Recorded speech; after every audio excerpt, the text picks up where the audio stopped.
केलं जाणारं हे नृत्य फारसं क्लिष्ट किंवा अवघड नसलं तरी त्यात उत्स्फूर्तता आणि ऊर्जा नक्कीच असते. पूर्वीच्या अगदी रोजच्या कामांचे कष्ट वाटू नये म्हणून हे नृत्य करत जायचे.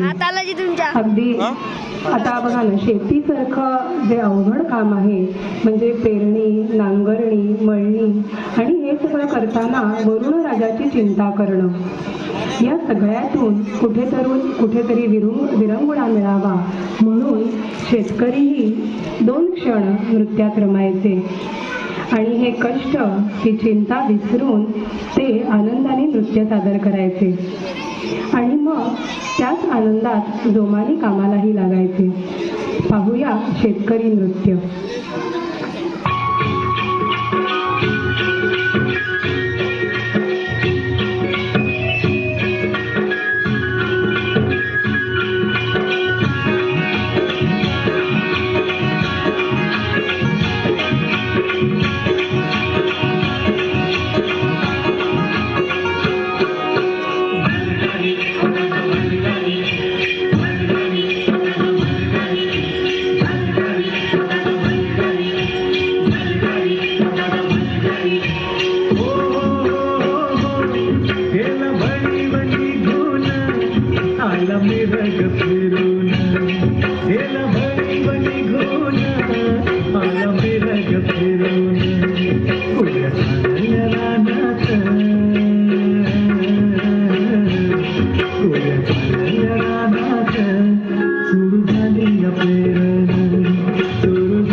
दादा